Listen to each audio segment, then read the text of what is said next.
Hello friends, स्वागत है आपका अपने चैनल स्टडी में फेयर में। तो आज के इस वीडियो लेक्चर में हम लोग पढ़ने जा रहे हैं क्लास 1 मैथ का चैप्टर नंबर 4 टिक टिक टिक टिक टिक टिक। आपके घर में कौन आवाज़ करते हैं आप लोग तो जानती हो, और बेसिकली सी बात है आपकी क्लॉक, तो आपको तो पता चल गया होगा। इस वीडियो में हम लोग क्लॉक के बारे में बात करने वाले, और ये पार्ट 1 या फिर 2 नहीं है, ये पार्ट नंबर 3 है। हम लोग इसे पहले 2 पार्ट ऑब्वियसली कर चुके हैं, और अगर आप लोग वो ढूंढ रहे हो आपको नहीं मिले तो बिल्कुल सही जगह पे आए यार। पार्ट 1 और पार्ट 2 दोनों का लिंक मैं नीचे डिस्क्रिप्शन बॉक्स में दूंगा। तो डिस्क्रिप्शन बॉक्स में जो लिंक है, आप अगर उस पर क्लिक करोगे तो आप मेरे पार्ट 1 और 2 पे चले जा सकते हो। वहाँ पे लिखा होगा पार्ट 1 और पार्ट 2 का लिंक है।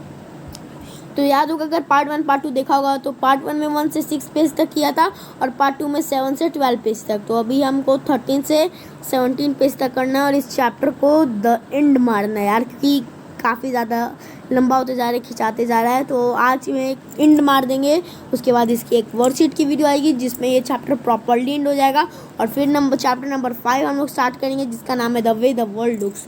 तो अभी ज़्यादा के आगे के सपने नहीं देखने, अभी जो हो रहा है अभी उसको हम लोग संभालते हैं, ठीक है। आतिफ, आपको याद होगा हमने मुनिया का टाइमलाइन पढ़ा था, और सबना आतिफ का लेटर चुके चुके से पढ़ लिया था, ठीक है। लेटर पढ़ना नहीं चाहिए पर पढ़ना पड़ा था हम लोग को, ठीक है। तो आतिफ रोड इस लेटर ऑन, आतिफ ने अपना लेटर कब लिखा था? 1 तारीख मई को, और 2006 में। You remember how we write a date in the number? आपको पता होगा हम लोग डेट को नंबर में कैसे लिखते हैं। जैसे 1 है तो 1 लिखा। मई कौन से महीने में आता है? जनवरी, 1 फरवरी, 2 मार्च, 3 अप्रैल, 4 और मई 5, तो 05 फिर देंगे। और कौन से साल में आता है? तो 2006 ज़्यादा लंबा हो जाता है, इसलिए हम लोग क्या करते हैं, इसलिए हम लोग 2006 के बजाय आखिरी का जो 2 डिजिट होता है उसको हम लोग यहाँ पे उतार देते हैं। तो यहाँ पे आपको पता चल गया डेट कैसे लिखा जाता है। तो अब आपको यहाँ पे कुछ 1 सेकंड तो अब यहाँ पे आपको कुछ डेट्स दिए गए हैं, उनको आप लोगों को आपको कुछ डेट दिए गए हैं, उनको आपको मंथ ईयर में कन्वर्ट करना है। तो 20 है मतलब 20 तारीख, 25 है तो मई, 6 है 06 है तो 2006। नेक्स्ट है 7 में जून, जुलाई, JULY जुलाई 2006, ठीक है। 1 मतलब 1 जनवरी, 1 सेकंड, जनवरी 2007, 1 जनवरी 2007, ठीक है। तो यहाँ पे आपको इसी तरीके से आप लोग डेट लिखिएगा। अब यहाँ पर आपको डेट दिया गया है, अब आपको उसको नंबर में लिखना है। तो 1 जून, 1 जून कौन से महीने में आता है? जनवरी, फरवरी, मार्च, अप्रैल, मई, जून 6 महीने में, तो 6। और कौन सा साल है? 2006, तो 0 और 6। 30 में 3506। 10 अगस्त 2007, 10। जनवरी, फरवरी, मार्च, अप्रैल, मई, जून, जुलाई, अगस्त 8, और ये 07, ठीक है। इस तरीके से आप लोग इसको डेट से नंबर में कन्वर्ट करेंगे। नेक्स्ट है, how long did it take to letter from this to Ajmer and Nagpur? 1 day में पहुंच गए थे, 1 दिन में, ज़्यादा नहीं लगा था। How many will Atif spend at his nannies place? 15 day, ठीक है। फिल इन द टेबल, अब आपको टेबल फिल करना है। डेट फ्रॉम टू और नंबर ऑफ डेज। सबना हॉलीडे फ्रॉम कब से थे? 1 तारीख से कब से? 10 तक। नंबर ऑफ डेज 10 दिन। आतिफ के हॉलीडे कब से थे? 15 से, और कब से थे? 30 से, तो 15 दिन। 15 और इसके उनके कब तक हॉलीडे रहे थे? 10 दिन। Who has got longer holiday? सबना और आतिफ, तो लिखेंगे आतिफ को लंबी हॉलीडे मिली थी। Which long holiday do you get in school? Fill in the table, ठीक है। अब आपको बताना है कि आपको कौन सी हॉलीडे आपके स्कूल में सबसे लंबी मिलती है। तो समर हॉलीडे के डेट कब तक मिलती है और कितने उस दिन होते हैं, ठीक है। तो समर हॉलीडे तो लंबी मिलती है यार, तो कितने दिन की मिलती है? तो वो मिलती है हम लोग को समर हॉलीडे, मान लो आपके 1 से शुरू हो जाती है और 10 तक या फिर 20 तक रहती है। तो मैं 17 लिख देता, 17 डेज। ऑटम ब्रेक का जितने तारीख से ऑटम स्टार्ट होता है, विंटर जितने तारीख से, विंटर का 1 तारीख से मान लो 16 तक, इसका 16 दिन। हॉलीडे आफ्टर एग्ज़ाम के बाद कुछ ज़्यादा दिन की हॉलीडे मिल जाती है, 30 डेज़ की। ऑटम ब्रेक बताना है और विंटर ब्रेक भी मैं नहीं बताने वाला था, विंटर ब्रेक बताइएगा। आपके स्कूल में, मेरे स्कूल में तो जितने दिन की मिलती है मैंने बता दिया है। आपके स्कूल में अलग अलग डेज की मिलती होगी तो आप मेरा आंसर मत छाप लीजिएगा वरना गलत हो जाएगा, टीचर बोलेगी क्या लिख के आ गए, ठीक है। तो आपके स्कूल में जितने दिन की होती हैं वो आप लोग बताना है। On 15 May 2006 Chandrayaan went to a shop to buy butter. देखो 15 मई 2006 को चंद्रयान एक दुकान पे जाता है बटर खरीदने, मस्त भाई ब्रेड में लगा के खाएगा। He check the packet to see if the butter was safe to it.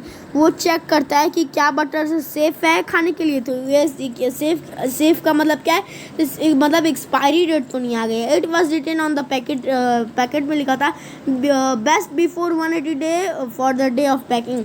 देखो 180 दिन, एक महीने में कितने दिन होते हैं, 3 महीने, तो 3 6 9 मतलब पैक होने के बाद वो कुछ 6 महीने तक वो बटर सेफ रहेगी, उसके बाद अनसेफ हो जाएगी। देन ही check the date of packing, फिर वो, ठीक है, फिर वो चेक क्या करता है, विच मंथ इट भी, हाँ तो किस महीने में पैक हुआ था, 15/1/6। तो कैन चंद्रयान 18 और 15 मई 2006 में वो खा सकता है। तो 15 तो उतना ही है, मई तो 1 महीने में बना था तो 5 महीने में खा सकता है। तो यस 5 महीने हुए तो अभी खा सकता है। Do you ever check the date of packing things you buy. क्या आपने कभी सामान खरीदने से पहले उसके एक्सपायरी डेट देखें कि वो कब ख़राब होगा। Have you seen medicine which have expire date written on them. क्या आपने कोई मेडिसिन देखे जिनके ऊपर एक्सपायर डेट लिखा है। It tell you after which date it is unsafe to take the medicine. वो आपको बताता है कि किन दिनों के बाद, कितने दिनों बाद वो मेडिसिन अनसेफ हो जाएगी खाने के लिए। फाइंड आउट है which are the other thing, और क्या और अलावा चीज़ें that come with an expiry date, जो एक्सपायरी डेट क्या आती हैं। On cough syrup it was written, cough syrup पे लिखा था 7/3 this, so it was made on July 203। ये दिखाता है वो जुलाई 203 में बना था, ठीक है। नेक्स्ट एक्सपायरी डेट 7 और 05 this, so the month and year will take to save. तो ये बना था मई में। और ऑन कफ सिरप पे लिखा हुआ था मार्च, ऊपर वाले में मार्च, नीचे वाले में मई। दिस, सो ये बताता है कि वो कफ सिरप पीने लायक है या फिर वो चीज़ खाने लायक पीने लायक है या फिर नहीं। What month and year it is recent 7 May, ठीक है, 7वां महीना। Would it be safe to cough syrup in September 205, क्या वो सितंबर 205 में सेफ रहेगा। तो ठीक है, तो हम लोग देखते हैं क्या है, मई जून जुलाई अगस्त सितंबर, यस रहेगा सेफ। नो नहीं रहेगा क्योंकि वो बना था मार्च में, अप्रैल में, मई में ख़राब होना चाहिए तो वो सेफ नहीं रहेगा, नो लिखना, ठीक है। अब नेक्स्ट होता है टुनटुन मिस द ट्रेन, मतलब टुनटुन अपनी ट्रेन गंवा देता है, ठीक है। कैसे गंवाता है इस वीडियो में जान नहीं जाएंगे तो क्या दिक्कत है यार। तो देखते हैं टुनटुन अपनी ट्रेन कैसे गंवाता है। Tuntun miss the train, Tuntun school as close for summer holiday. Tuntun की जो स्कूल है वो समर हॉलीडे में क्लोज हो जाता है। He went to his grandma place, वो अपने दादी माँ के जगह पे जाता है। He meet a lot of his cousin there, वो वहाँ पे अपने बहुत सारे कज़न से मिलता है। He was enjoying himself didn't walk to, हाँ वो वहाँ पे अपने आप को बहुत इन्जॉय कर रहा था और वापस घर नहीं जाना चाहता था। लेकिन एक दिन अचानक क्या हुआ, जो तूफान मच गया। क्या हुआ है, तूफान कुछ नहीं मचा, ज़्यादा कुछ नहीं हुआ है। उसकी एक दिन मम्मी आती है और मम्मी क्या बोलती हैं, ऊपर वाला अभी तक को समझ आ गया, ऊपर वाला वो अपने नानी के घर आया था, सॉरी दादी के घर, और वहाँ पे बहुत कज़न से मिला और वो वहाँ पे घर अपने वापस नहीं जाना चाहता था, ठीक है। वहाँ पे अपने घर वापस नहीं जाना चाहता था। लेकिन अचानक से उसकी एक दिन मम्मी आते हैं और कहते हैं टुनटुन पैक द बैग, अपने बैग पैक करो, जो ट्रेन है वो 5:30 में शाम में चलेगी। तो टुनटुन कहता है अरे नहीं, कि हम लोग कितने जल्दी जा रहे हैं, काश मैं ऐसा करता कि ट्रेन मिस हो जाती। Tuntun and his parents reach at 7:15, ठीक है। तो टुनटुन और उसकी फैमिली जो है वो 5:15 पे 5 बज के मतलब 5:15 पे पहुंच जाते हैं। 5:10 और फिर 30 में ट्रेन थी, लेकिन वो लोग 5:15 में पहुंच जाते हैं। लेकिन गैस करो क्या यार, वो लोग असली में ट्रेन मिस कर चुके होते हैं। तो यहाँ पे टुनटुन का आप लोग रिएक्शन दे सकते हो। यहाँ पे खुशी से कह रहा है hurray that means I am not going back today. ठीक है, हम लोग आज घर वापस नहीं जा रहे हैं। तो यहाँ पे क्वेश्चन दिया गया है, can you guess why the train was missed. क्या आप गैस कर सकते हो ट्रेन क्यों मिस हुई थी। ठीक है, तो गैस करो। चलते हैं अगले पेज की तरफ। ठीक है, तो इस क्वेश्चन पे लिखा है can you guess why they miss the train. क्या आप लोग गैस कर सकते हैं उन्होंने ट्रेन क्यों मिस की। तो गैस करो, गैस करो, गैस करो। वो लोग तो पहले आ गए थे, तो क्या गैस किया, चलो अब देखते हैं। Actually the train had left 5:30 in the morning. अच्छा, असलियत में ट्रेन 5:30 में वहाँ से जा चुकी थी। Tuntun parents were upset, they asked the station master.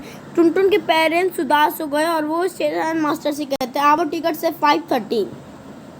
उसके पापा उस स्टेशन मास्टर से लड़ाई करके कहता है हमारी टिकट तो 5:30 का थी, तो ट्रेन कैसे निकल गई यार। But sir this mean 5:30 in the morning. Okay, 5:30 सिर्फ लिखा था, तो टिकट पे लिखा था सिर्फ 5:30। अगर सिर्फ 5:30 होता है तो मतलब होता है 5:30 इन द मॉर्निंग, मतलब 5:30 सुबह में। तो टुनटुन के पापा कहते हैं oh yes how would I forget that. तो टुनटुन के पापा कहते हैं अच्छा ये मैं भूल कैसे गया। अरे यार मुझे तो ये याद था कि अगर 5:12 बजे लिखा हो तो 12 बजे रात में, 3 बजे लिखा हो तो 3 बजे रात में, अगर 5 बजे लिखा हो तो 5 बजे रात में, अगर 1 लिखा हो 1 इन द इवनिंग अगर लिखा हो, तो अगर 17 अगर मान लो लिखा गया है 14, तो कितना बज रहा है बताओ। 14 में मतलब 2 बज रहा है। बोलोगे सर ये क्या बकवास कर, बकवास नहीं है, आपको मैं समझाता था। Railway right 7:30 for 5:30 in the evening. जो रेलवे होता है वो 17:30 लिखता है 5:30 शाम के लिए। तो ये टुनटुन पूछता है, अब कंफ्यूज है वाई क्यों। तो उसकी माँ कहती है because they use 24 hour clock, क्योंकि वो लोग 24 आवर क्लॉक का इस्तेमाल करते हैं। ठीक है, अब आपको देखो और पता करो कि ये क्या होता है। 24 आवर क्लॉक में इसको कन्वर्ट करना है। ठीक है, तो 12 क्लॉक, एक सेकंड,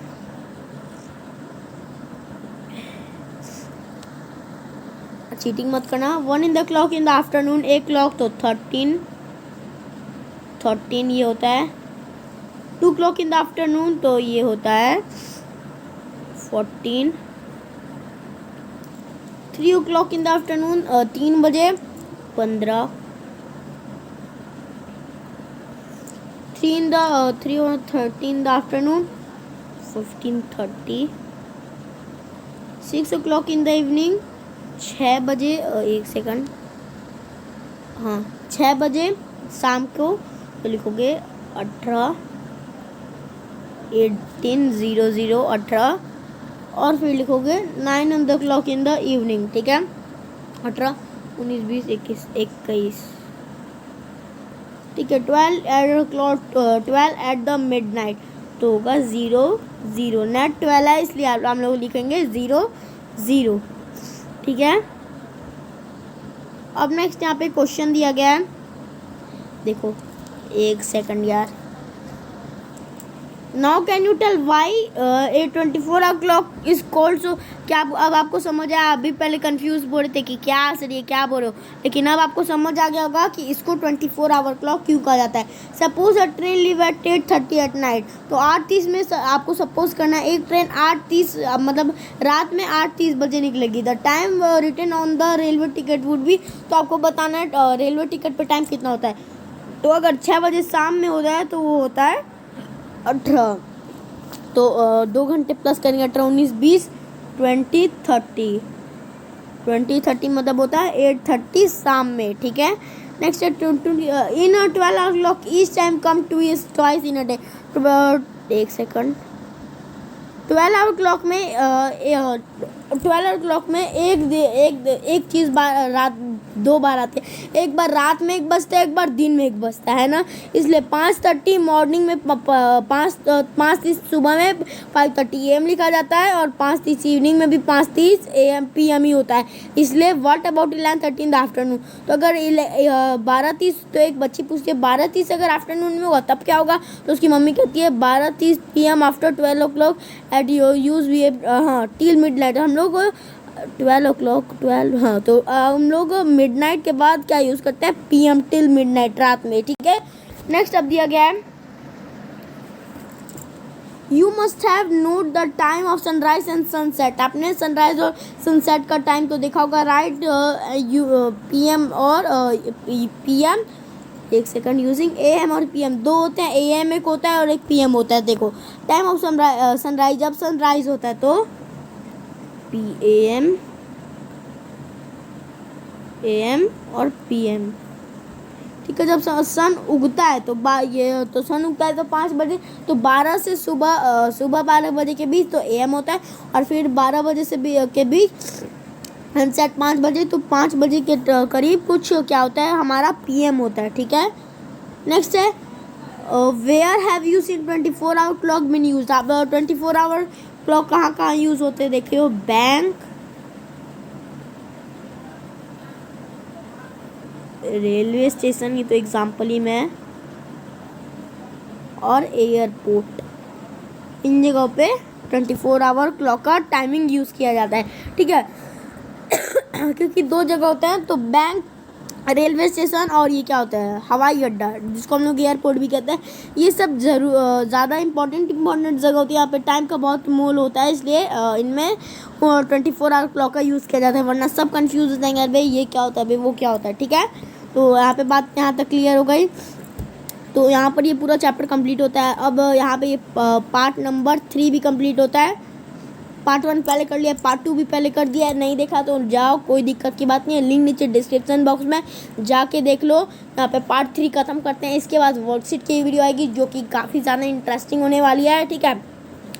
तो पूरा चैप्टर होप समझ आ गया होगा, कोई डाउट है तो आप कमेंट में पूछ सकते हो।